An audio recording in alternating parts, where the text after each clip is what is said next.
누가복음 5장 27절에서 32절 말씀을 전하겠습니다. 누가가 데오빌로 각하에게 예수님에 관한 얘기를 들려주고 있습니다. 그래서 우리가 누가복음 또 이렇게 주일 예배를 들으실 때는 내가 예수님에 대한 얘기를 듣고 있구나. 예수님이 누구실까? 누가가 내게 예수님에 관해 어떤 얘기를 들려주는가 관심을 가지셔야 됩니다. 다른 것에 관심이 아니라 얘기의 중심은 예수님입니다. 우리 누가복음 5장 이전에 보면 베드로를 부르시고 그 다음에 나병 환자와 마비병 환자를 고치시는 예수님의 기적을 누가가 기록해 놓았는데, 그 다음에 지금 세리 마태 또는 세리 레위로 불리우는 이 세리를 부르시는 장면이 나와 있습니다. 이건 다 연속선상에서 누가가 예수님에 대한 얘기를 들려주는 것입니다. 베드로는 예수님을 만났을 때 베드로의 신성을 경험을 하고 나는 죄 많은 사람입니다. 주여 나를 떠나소서 이렇게 고백을 합니다. 죄인 된 인간의 속성이 예수님을 만나게 되면 이런 반응이 나옵니다. 나는 죽게 되었구나. 나는 너무 더러워서 하나님과 함께할 수 없구나. 이걸 지금 누가가 베드로의 고백을 통해 저와 여러분 죄인 된 우리에게 들려줍니다. 그 대표적으로 죄의 병으로 알려져 있는 나병 환자, 저주의 상징인 나병 환자, 분리되어 사람들에게 섞여 살 수 없는 그런 나병 환자를 예수님께서 친히 어루만져 주시는 사건을 통해 예수님의 긍휼하심을 드러내 줍니다. 어느 누가 나병 환자에게 손을 댈 수가 있단 말입니까? 나병 환자는 자신의 이불로 부정하다 사람들이 자기에게 접근하지 못하도록 외치는 자였습니다. 그 인생의 비참함과 처량함은 우리가 나병 환자가 되지 않고서는 이해할 수가 없을 것입니다. 그런 나병 환자가 예수님한테 왔을 때 예수님은 전혀 개의치 아니하시고 그 냄새나고 불결하고 더러운 나병 환자의 몸에 손을 대시고 너가 정결하게 되기를 원한다. 그리고 그 즉시 나병이 곤치받는 온몸 전체가 나병 투성이었는데 예수님께서 말씀하시자마자 완전히 깨끗함을 받는 그런 기적의 역사가 일어납니다. 이것은 무엇을 의미할까요? 저와 여러분이 죄인이고 나병 환자처럼 머리끝에서 발끝까지 다 죄투성이란 말입니다. 너무 더럽고 냄새나고 불결하며 누가 내 마음속을 안다고 하면, 누가 나의 지난 과거를 안다고 하면 여러분 고개를 들 수가 있습니까? 고개를 들 수 없습니다. 그것이 저와 여러분의 현실입니다. 그런데도 예수님의 긍휼하심을 믿고 예수님께 나오면 예수님은 우리를 정죄하지 않으십니다. 불결하다고 내쫓지 않습니다. 부정하다 저리 이렇게 멀리하신 분이 아니십니다. 오히려 그분이 우리에게 다가오셔서 우리의 이런 더러운 나를 직접 만져주시고 고쳐주신다. 그리고 예수님의 용서하심은 단 한 번 영원입니다. 예수님의 보혈의 능력으로 말미암아 저와 여러분의 죄가 단 한 번 영원히 용서함을 받습니다. 마비병도 마찬가지입니다. 똥오줌 못 가리고 대소변 못 가리는 그 자가 자력으로는 예수님께 나올 수 없습니다. 그러나 그의 사람들이 그를 불쌍히 여기고 예수님께 나오면 예수님이 고쳐 주신다. 한 사람에 대한 긍휼, 한 사람에 대한 불쌍함, 저 사람이 예수님 만나면 고침을 받는데 우리에게도 이런 한 사람에 대한 긍휼을 가지고 계셔야 됩니다. 여러분, 내가 예수를 믿고 구원받았는데 다른 사람에 대한 긍휼이 없다, 다른 사람에 대한 전도할 마음이 없다는 사람은 솔직히 구원을 받지 못한 사람입니다. 내가 죄 가운데서, 내가 마비병 환자에서, 내가 나병 환자에서 고침을 받았는데 이 예수님의 구원의 은혜를 하는데 전도하지 않는다, 또 불신자에 대한 불쌍함이 없다, 지옥 가는 혼들에 대한 뜨거운 마음이 없다는 것은 있을 수가 없는 일입니다. 이런 마비병 환자가 믿음으로 친구들에 의해 예수님께 나왔을 때 예수님이 그 믿음을 보시고 용서해 주십니다.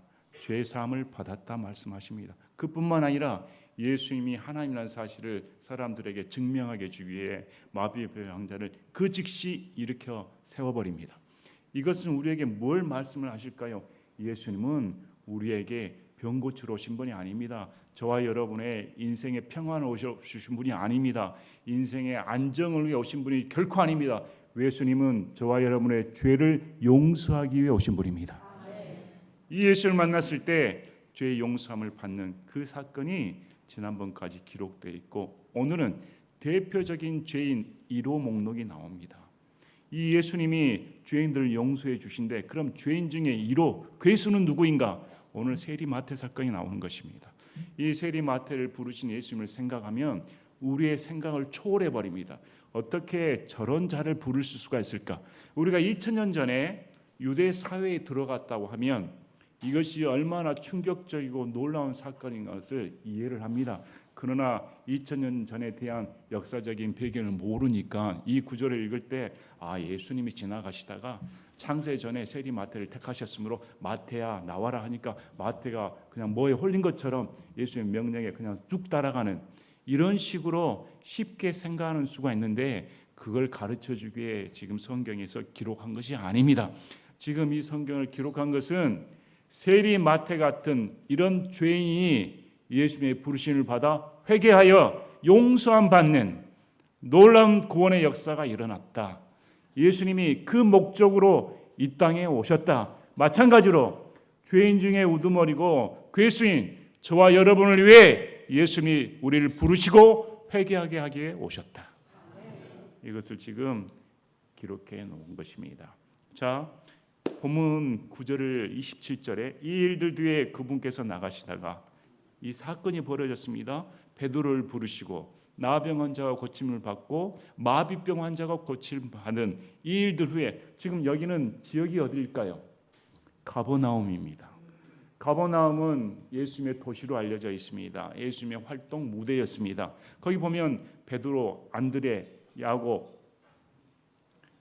요한, 이들의 주 생활 무대였습니다. 제자들과 예수님의 주 생활 무대가 가버나움이었습니다. 그럼 가버나움은 어떤 도시였을까? 갈릴리 지역에서 위쪽 다마스쿠스로 가는 통관하는 지역이었습니다. 거기에 통관 지역이기 때문에 무역이 활발하고 세관이 있었습니다. 이 도시에 어업도 활발했습니다. 그래서 로마에서 이 통관 지역에다가 세무소를 개설을 하고 이 사람들의 세금을 걷어들이는 그런 역할을 하는 곳이 가버나움이었습니다. 이제 가버나움에 지나가시다가 레이라 하는 세리, 물론 이 레이는 마태로 알려져 있습니다. 여러분, 레이 하면 무슨 생각이 들까요? 레이 족속 사람 아닌가? 좀 거룩한 일을 하는 사람 아닌가? 제사장 신분인가? 이 레위라는 이름이 그런 이름입니다. 레위라면 정통 유대인의 상징적인 이름입니다. 레위. 자, 이 자가 세금 받는 곳에 앉아 있는 것을 보시고, 이 사람은 세금 받는 사람이었습니다. 직업이 세리였습니다. 우리가 성경을 읽어보면 세리, 창녀, 죄인은 동급입니다. 왜 세리가 무슨 잘못이 있다고 창녀 취급을 받을까요? 왜 죄인 취급을 받을까요? 당시 유대에서 세리는 로마의 앞잡이였습니다. 로마가 유대인을 압제하여 그들로부터 착취하여 세금을 걷어들였습니다. 할당량을 받았습니다. 그래서 할당량을 높을수록 로마의 눈에 좋게 보이는 것입니다. 반대로 말하면 민족의 반역자였습니다. 유대인들로 봤을 때는 지금 말하면 친일파였습니다. 일본의 앞잡이가 되어 수탈을 하고 걷어들이는 그런 자였습니다. 그러니 유대인들이 곱게 볼 리가 있을까요? 거기에 부정부패의 상징이었습니다. 자기 마음껏 배를 불리기 위해 몇 배나 배를 징수하여 몇 프로는 로마에 주고 몇 프로는 자기가 갖는, 그래서 삭개오가 말하지 않습니까? 내가 남에게 만약에 그런 짓을 저질렀다면 4배나 더 갚아주겠습니다. 이런 말이 나오는 것입니다. 그만큼 세리는 부패의 상징이고 민족의 반역자였으며 죄인들과 동급되는 유대인들의 분노를 사는 그런 직업의 상징이었습니다. 왜 레위가 그런 직업을 택했을까요? 그도 유대인인데 왜 이런 앞잡이가 됐을까? 여러 가지 추측해 볼 수도 있습니다. 그의 인생 가운데 돈이 목적일 수도 있습니다. 출세가 목적일 수도 있습니다. 인생 한번 가는 거 내가 굳이 유대 사이에 얽혀서 이렇게 사느니 로마인에게 잘 보여 한 자리 얻어 민족들이 뭐라고 하든 간에 내가 배불리 살면 되지, 이런 목적으로 사람일 수도 있습니다. 또 돈의 이치가 밝기 때문에 여러분 돈의 이치가 밝은 사람은 입속이 밝습니다. 우리가 마태복음을 보면 얼마나 계산적인지 알 수 있습니다. 족보가 술술술술 적어져 있습니다. 평소 그의 습관입니다. 또 그가 마태복음을 기록할 수 있었다는 것은 유대인으로서의 법률을 알게 되고 유대인의 관리를 알기 때문에 마태복음을 보면 그 누구보다 율법, 제사장 체계에 대해 잘 기록해 놓고 있는 것입니다. 이런 사람이 그날 앉아 있었다. 돈 계산하고 있었을지 모르겠습니다. 무엇을 생각하지? 장부를 뒤적이고 있을지도 모르겠습니다. 그런데 예수님이 보셨다. 이 말씀이 너무 중요합니다. 많은 사람들이 세리에게 관심을 두었을까요? 예수님을 쫓는 무리들이 과연 저 세리에게 예수님이 관심을 가질까 이렇게 한 번이라도 생각해 봤을까요? 전혀 생각할 수가 없습니다. 예수님에게는 무리가 쫓았습니다. 예수님의 말씀을 듣고 있는 가난한 자들, 병든 자들이 수두룩했습니다. 바리새인들, 율법사들, 서기관들 수두룩했습니다. 아무도 지금 세관에 앉아 있어서 주판을 두들기며 계산기를 두드리는 그런 세리에게 관심을 가진 사람은 단 한 명도 없었을 것입니다. 그는 여전히 어제도 앉아서 장부를 뒤지기고 오늘 또 장부를 뒤지기고 내일 또 얼마나 돈을 거둘까, 얼마나 돈이 들어왔나, 얼마나 로마에게 바쳐야 될까 계산하는 사람이었습니다. 그날도 그런 하루 중에 하루였습니다. 근데 그날은 특별한 날이었습니다. 예수님이 찾아오셨다. 아무도 그를 만나러 오지 않았는데 그날은 앉아있는 것을 예수님이 보셨다. 언제 보셨을까요? 과연 그때 보셨을까? 창세 전에. 여러분 이 장면은 사도로 부르는 것이 아닙니다. 이 장면은 지금 사도로 부르시는 것은 그 후에 제자들 가운데 여러 제자들 가운데 12명을 뽑는 사건이지 여기는 지금 사도로 부르시는 게 아니라 구원시키는 장면입니다. 여러분께서 이 구원시키는 장면에 대해 생각하신다고 하면 그 뒤에 예수님의 명령에 순종해야 됩니다. 이럴 때 예수님께서 앉아있는 그를 보시고 그가 무슨 생각을 했을까? 그가 모든 것을 버려두고 쫓는 것을 보면 우리가 추측해 볼 수 있습니다. 그는 인생에 대해 회의감을 느꼈을 가능성이 높습니다. 안 그랬다고 하면 예수님을 쫓을 필요가 없거든요. 그가 죄인으로서의 죄책감을 가졌다는 것은 알 수가 있습니다. 왜? 죄인들을 초청해서 예수님을 위해 잔치를 벌인 사람이니까. 나 같은 죄인을 구원시켜 주시고 나 같은 죄인을 불러주신 예수님을 위해 잔치를 벌인 사건을 안다고 하면 이 사람 자기가 죄인이라는 사실을 알고 있습니다. 또 나병 환자나 마비병 환자를 일으키는 고침을 시키는 그 사건, 가버나움은 좁은 동네입니다. 좁은 도시입니다. 도시가 크면 얼마나 크겠습니까? 뭐 광주만 하겠습니까? 서울만 하겠습니까? 금방 사건이 벌어지면 귀에 들어오는데 이 사람은 예수님에 대해 알고 있었습니다. 예수님이 누구신지 소문을 들고 알고 있었습니다. 예수님이 죄인들을 용서해 주신다. 세리들을 고쳐 주신다. 삭개오 예수님 만났고 후에 나병 환자까지 만져주시다니 이럴 수가 있나? 그 불결한 환자 율법으로는 저주받았다고 생각하고 내쫓김을 받는 자였는데 나는 지금 멸시받는 사람인데 나는 지금 떳떳하게 얼굴을 들고 밖에 돌아다니지 못하는데 지금도 밖에 돌아다니면 빨간 딱지 붙여서 민족의 반역자라고 낙인 찍혀서 그렇게 다니는 사람인데 어떻게 나병 환자를 만나주시고 마비병 환자를 고쳐주신단 말인가? 그런데 이런 나를 예수님이 보셨다. 예수님이 먼저 보시는 것입니다.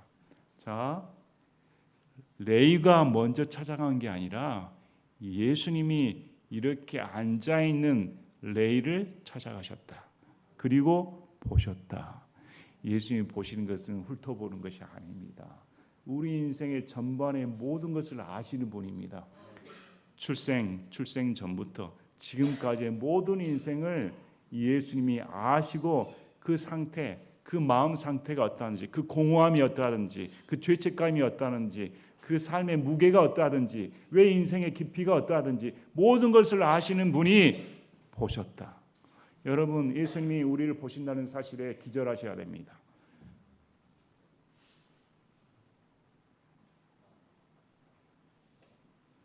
예수님이 이런 인생 가운데, 내 삶 가운데 들어오셨다는 사실에 기절하셔야 됩니다. 어떻게 내 삶 가운데 예수님이 찾아오셔서 이런 나를 보실 수가 있을까? 그리고 그에게 말씀하십니다. 나를 따르라.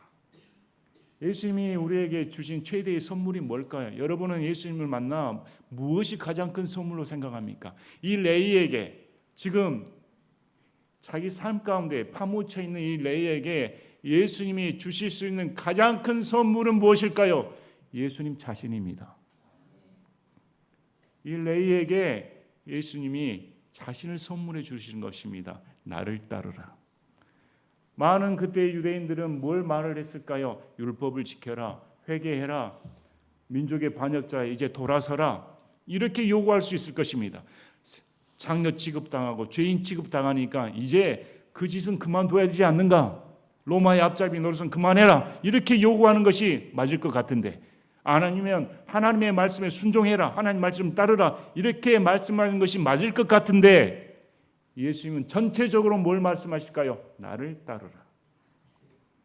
예수님을 따르라, 이렇게 말씀을 합니다.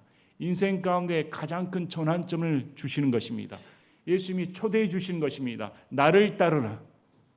여러분, 가장 큰 예수님의 부르심이 뭡니까? 여러분의 인생 가운데 여러분이 예수님을 믿는 이유가 뭘까요? 여기 지금 교회에 앉아 예배를 드리며 하나님 앞에 영광을 돌린다고 하는데, 여러분 신앙생활을 왜 하십니까? 여러분 신앙생활을 무엇 때문에 하십니까? 여러분 신앙생활의 목표가 무엇입니까?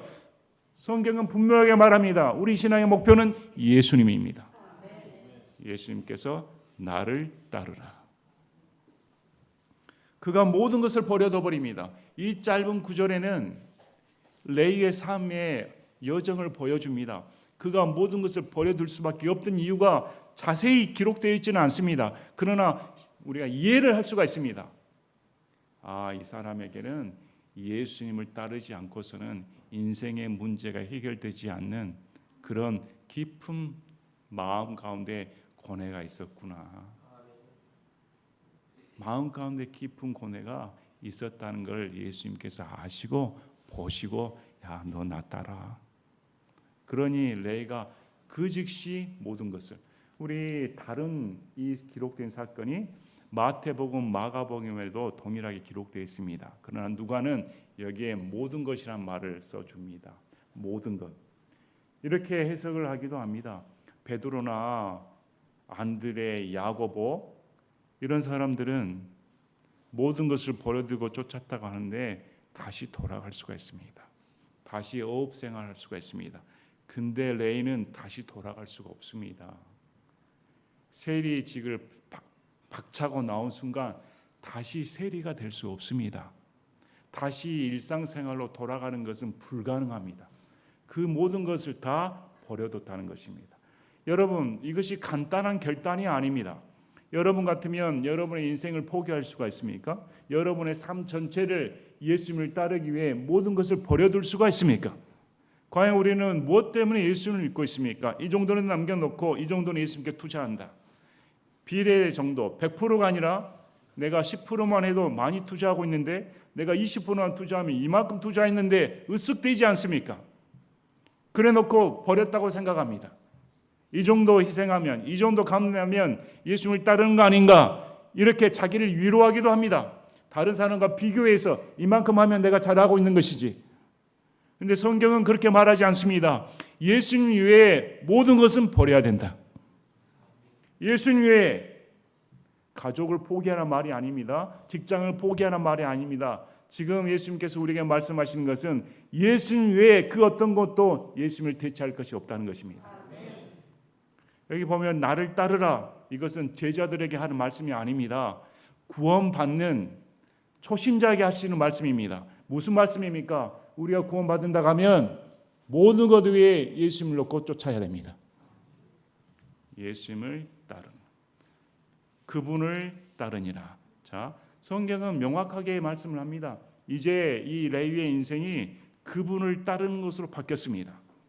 나를 따르라 했을 때 그 명령에 순종하여 이제 제 인생은 예수님을 따릅니다. 여러분, 예수님이라면 따를 만하지 않습니까? 예수님이 오셔서 여러분에게 나를 따르라 하면 여러분 다 버려져야 되는 거 정상적이지 않습니까? 우리가 예수님에 대해 안다가면 그분이 천지를 창조하시고 그분이 나를 위해 십자가에 달리시고 그분이 나를 위해 모든 것을 희생하신 하나님이신데 그분이 내 인생 가운데 찾아오셔서 난 너를 위해 모든 걸 주었다. 모든 걸 다 주었는데 왜 나를 따르지 않는가?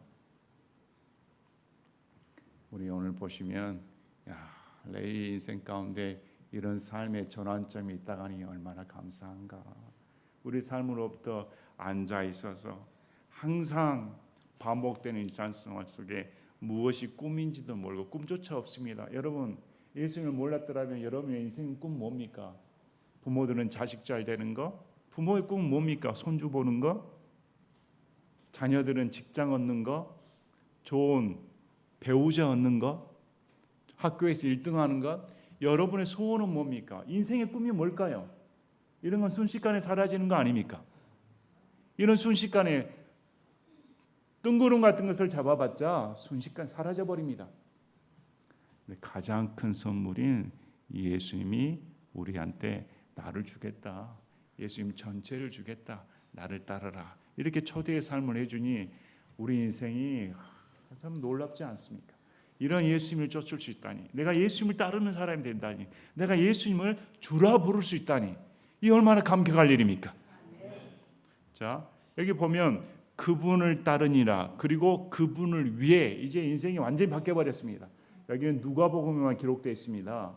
참 마태는 겸손합니다. 마태복음에는 잔치를 벌였을 때 그분을 위해란 말을 쓰질 않습니다. 얼마나 겸손한지요. 우리 같으면 내가 예수님을 위해 잔치를 벌이고 있다. 예수님을 위해 헌신하고 있다. 예수님을 위해 헌금했다. 이런 말 적을 텐데 마태복음에는 그런 기록은 나오지 않는다. 누가복음에 레이가 그분을 위해, 누가복음에 기록합니다. 이제 이 레이가 자신의 삶을 위해 산 사람이 아니라 그분을 따르라는 말씀을 그대로 영접을 하고 그 말에 순종하여 삶의 방향이 이제 그분을 위한 삶으로 바뀌었다는 걸 말을 해줍니다. 그분을 위해 뭘 했을까요?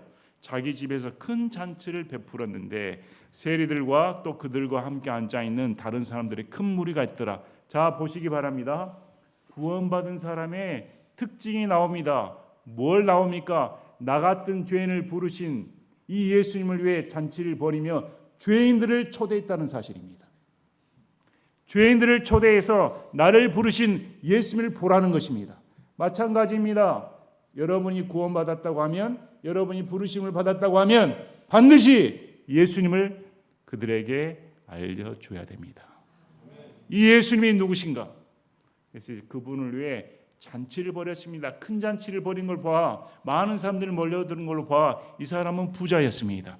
부자가 돈을 벌이기 어렵습니다. 부자가 자기 삶을 포기하기 어렵습니다. 예수님이 무슨 한 자리 요구한 것도 아니고 예수님이 돈 준다는 말도 없고 아무 약속도 없고 너는 나를 따르라. 일개목수 출신이었습니다. 돈이 어디서 나오고 삶의 보장이 어디 있단 말입니까? 그런데도 레위는 다 포기하고 그분을 위해 잔치를 벌였다. 거기에 보니까 잔치에 초대된 사람들이 세리 또 죄인들이었습니다. 자, 이 무리들 가운데 다른 밖의 무리가 나옵니다. 서기관과 바리새인들. 이들은 1차 충돌이 벌어졌습니다. 바로 앞절에 마비병 환자가 고침받을 때 감사하지 않고 저가 누구이길래 하나님이냐 감히 죄 용서함을 선포하다니. 마비병 환자가 고침받는 거 아무 관계가 없습니다. 거기에 대한 궁휼함도 없습니다. 오직 그들은 율법을 지키는가 안 지키는가 이것에 매달려 있습니다. 근데 이들이 이해가 돼야 됩니다. 이 바리새인들은 어떤 자였을까요? 바리새인들은 이 유대인들이 압박을 당할 때 유대인들이 우상 숭배의 죄에 빠질까 봐 바리새인이란 말이 구별된 자들이란 뜻입니다. 죄와 구별되어 우상 숭배와 구별되어 우리는 하나님 앞에 거룩하게 산다. 이 뜻으로 모임을 결성한 게 바리새인들이었습니다. 그래서 바리새인들은 토라를 연구하고 토라를 강요했으며 율법을 가르치고 백성들이 죄에서 돌이키고 우상 숭배를 하지 않도록 가르치는 선한 사람들이었습니다. 그런데 선한 이 뜻에서 출발한 것이 시간이 지날수록 그게 인간의 존통이 쌓여지고 자의식이 들어 우리는 저들과 구별되어 있다. 저런 죄인들과 우리는 함께할 수가 없다. 저들은 회개해야 마땅하다. 이렇게 교만한 자들이 되어버렸습니다.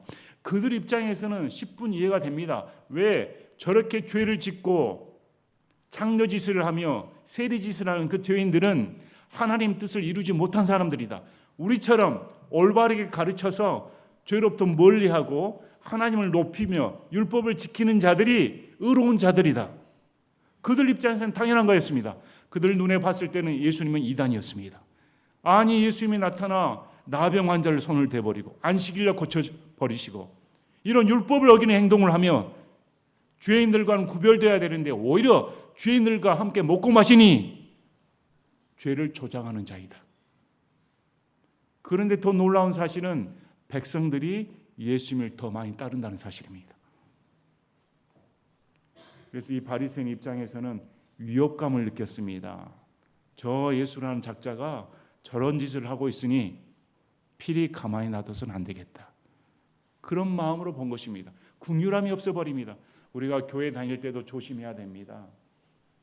교회는 교만한 자, 자기 의를 부추기는 자가 온 것이 아닙니다.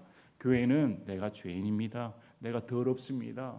나는 예수 믿게 나올수록 나는 이런 자가 어떻게 감히 하나님 앞에 나옵니까? 이런 자가 예수님을 만납니다. 자, 이럴 때 이들이 봤을 때 제자들에게 투덜대며 이르되 어찌하여 너희는 세리들과 죄인들과 함께 먹고 마시느냐? 당연한 질문입니다. 바리새인 입장에서는. 이들과 함께 먹고 마시는 것은 유대인의 전통에 어긋난다. 우리도 더럽혀진다. 구별돼야 된다. 우리 마태복음에 보면 이렇게 기록되어 있습니다. 바리새인들이 어찌하여 너희 선생은 세리들과 죄인들과 함께 먹느냐. 예수님을 지목하여 말합니다. 제자들에게 어떻게 너희 선생은 죄인들과 함께 먹고 마실 수가 있단 말인가. 이건 유대인의 법에 어긋나는 것이다. 그런데 여기 31절 말씀 보시기 바랍니다. 예수님께서 그들에게 대답하여 이르시되 온전한 자들에게는 의사가 필요 없으나 병든 자들에게는 필요하니. 누가가 의사였습니다. 지금 보면 나병 환자 고쳐줄 의사는 예수님입니다. 마비병 환자 고쳐줄 의사는 예수님입니다. 예수님이 저와 여러분의 의사이십니다.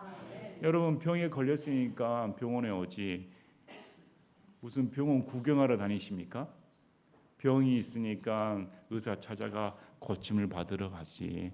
의사는 환자를 위해 존재를 합니다. 환자가 없다고 하면 이 세상에 의사가 있을 필요가 없습니다. 이 말씀은 예수님이 의사이시고 저와 여러분은 환자라는 사실입니다. 우리 교회는 일반 환자만 왔으면 될 텐데 제 눈으로 봐서는 다 중환자들. 다 중환자들. 여러분 맞죠? 다 중환자들만 모아놨습니다. 저를 비롯해서 제가 제일 중병에 걸려 있고. 예수님이 말씀하시지 않습니까? 야, 병든 자에게야 의사가 필요하다. 맞는 말 아닙니까? 그러면서 우리 마태복음은 이 구절을 더 말을 해줍니다. 마태가 유대인입니다. 유대인이니까 누구보다 유대의 규례에 대해 잘 아는 사람입니다. 마태복음 9장 13절에 오히려 너희는 가서 나는 긍휼을 원하고 희생물을 원치 아니하노라 하신 말씀이 무슨 뜻인지 배우라. 예수님이 나는 긍휼을 원하지 너희로부터. 네 바리새인들 11조 지키고 율법의 규례 또 명절 다 지킨다고 하는데 나는 그것보다 네 마음 상태를 원해. 육체의 할례보다 마음의 할례를 원한다는 것입니다. 마음 상태가 어떠는가?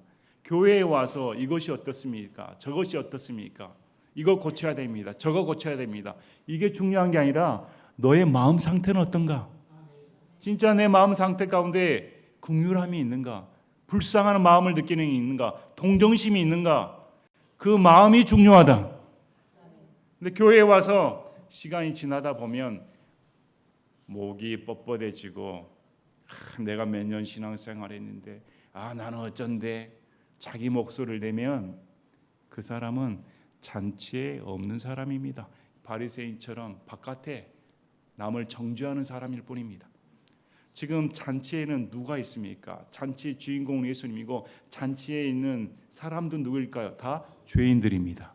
예수님은 우리 같으면 바리새인같이 거룩하게 살고 바리새인같이 죄를 멀리하는 거기에 친구가 예수님이셔야 할 텐데 예수님은 바리새인 틈에 계시질 않습니다. 서기관들 율법사들 편에 계신 게 아니라 예수님은 죄인들과 함께 계시는 것입니다.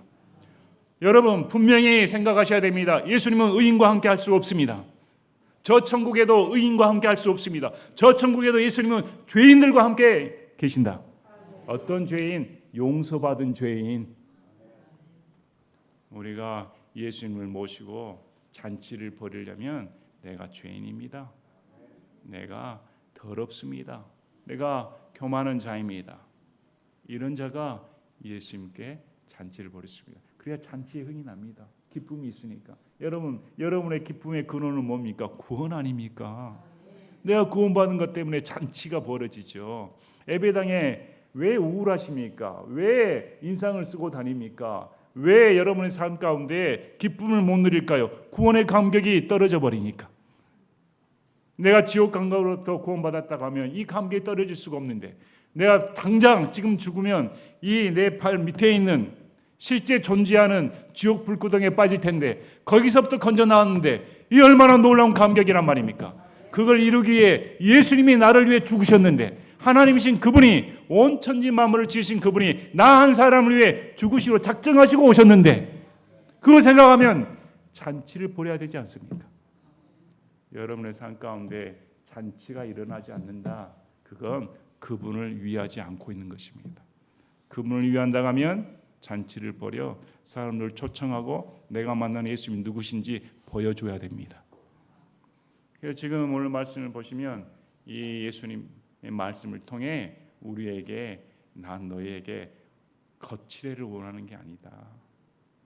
어떤 형식적인 거, 외적인 거 원하는 게 아니라 마음 가운데 긍휼, 그 긍휼은 세리쟁이, 남들이 정죄하고 민족의 앞잡이로 불리는 그 세리를 부르신 예수님의 긍휼을 배우길 원한다는 것입니다. 이건 충격적이었습니다. 예수님의 제자 가운데 어떻게 이런 민족의 반역자가 예수님의 제자가 될 수 있단 말입니까? 그렇게 되면 예수님도 민족의 반역자 아닙니까? 예수님의 제자들 12제자를 보시기 바랍니다. 민족주의자 셀롯당 시몬도 있습니다. 그리고 세금을 꼬박꼬박 바쳤던 베드레, 안드레, 야고보, 요한, 가버나움의 출신들도 있습니다. 근데 보니까 저 매국노가 예수님의 제자가 됐단 말입니다. 그러면 예수님도 비난받아야 마땅하지 않습니까? 그렇게 비난하는 것입니다. 저런 자를 제자로 부르신다면 예수님 당신 어떤 자입니까? 여러분 얼마나 놀라운지요.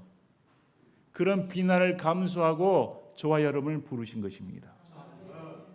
저와 여러분 죄인된 우리를 부르신 분이 그런 비난을 감수하시고 우리를 부르셨다. 이 긍휼함이 얼마나 큰가 감사해야 됩니다. 자, 그냥 부르러 오신 것이 아니라 죄인들을 불러 회개하게 하려 오셨다. 회개가 목적입니다. 우리 개역성경에는 마태, 마가에 이 회개하러가 빠져 있습니다. 그러나 킹제임스 흠정역 성경은 마태, 마가, 누가 동일하게 예수의 말씀은 빠짐이 없습니다. 죄인들을 부르러 오신 분이 아닙니다. 죄인들을 불러 회개하게 하러 오셨다. 회개의 목적으로 오셨다. 회개는 뉘우침이 아닙니다. 회, 뉘우칠 회, 개, 고칠 개입니다. 반드시 뉘우쳐 고침을 받는 사건입니다. 레이가 그 자리에 앉았습니까? 난 그 자리에 앉아서 예수님이 부르셨으니까 그 자리에 앉아가지고 예수님 알겠습니다. 예수님을 따르겠습니다.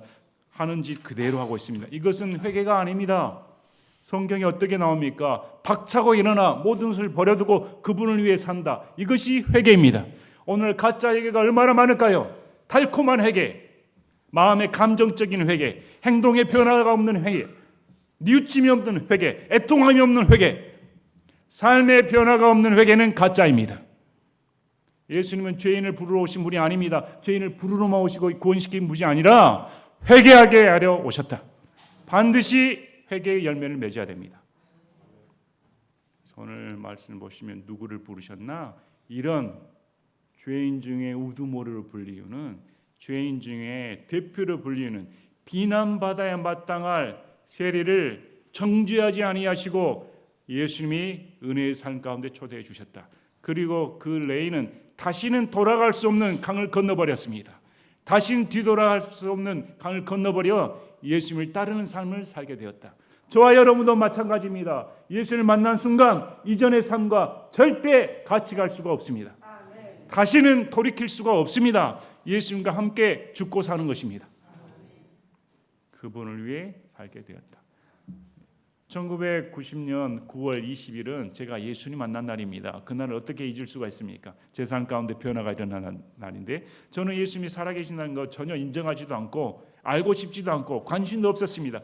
그러나 그날은 예수님이 제 인생 가운데 찾아오신 날이었습니다. 놀라운 일이 벌어졌습니다. 어떻게 이런 나를 구원시킬 수 있을까? 나는 내가 죄인인지도 몰랐습니다. 평범한 사람이었는데, 이 레이처럼 그날도 평범한 하루였는데 어떻게 그분이 나를 찾아와 나를 따르라 말씀을 통했을 때 저는 온 세상이 다 뒤집어지는 줄 알았습니다. 지옥이 있고 천국이 존재하며 이 세상 삶이 전부가 아니고 이 예수님이 하나님은 사실고, 어떻게 그분이 나를 위해, 관심조차 없었던 나를 위해 죽으셨던 하나님이란 사실인가, 완전히 바뀌어버렸습니다. 그래서 여기까지 오게 됐습니다. 어떻게 나 같은 자에게 오셨을까? 어떻게 나 같은 자를 구원시켜 주셨단 말인가? 어떻게 이런 나를 불쌍히 여겨 주셨단 말인가? 잊을 수가 없는 날입니다. 여러분에게도 그런 날이 있습니까? 여러분의 삶의 전환점을 맞은 날, 이제 내가 예수님을 위해 살아야겠다, 삶에 결단하는 날이 있습니까? 터닝 포인트가 있습니까? 이전의 삶은 때려치우고 이제 예수님을 따르는 삶으로 내가 돌이켜야겠다, 예수님만을 위해 살아야겠다. 예수님의 초대에 응하시길 바랍니다. 그분은 우리의 모든 것을 버려두고도 도저히 갚을 수 없는, 도저히 우리의 값으로 따질 수 없는 하나님이십니다. 오늘 말씀을 통해 이 얼마나 큰 은혜인가. 나도 세리랑 똑같은데, 나도 정죄받아야 마땅한데, 나도 그분을 모르고 죄 가운데 빠져 죽어 마땅할 죄인인데 예수님이 나를 쫓아오시고 나를 불러주셨다는 사실, 내 인생을 보셨다는 사실, 저와 여러분이 태어난 순간부터 지금 이 순간까지 주님은 보시고 계셨다. 참 얼마나 큰 은혜인가 깊게 생각하시고, 예수님을 따르는 이 레위처럼 늘 마음 가운데 잔치를 벌이시고 또 죄인들을 초대하는, 구원의 간증을 하는 여러분 되시기를 진심으로 바랍니다. 제가 기도하고 마치겠습니다.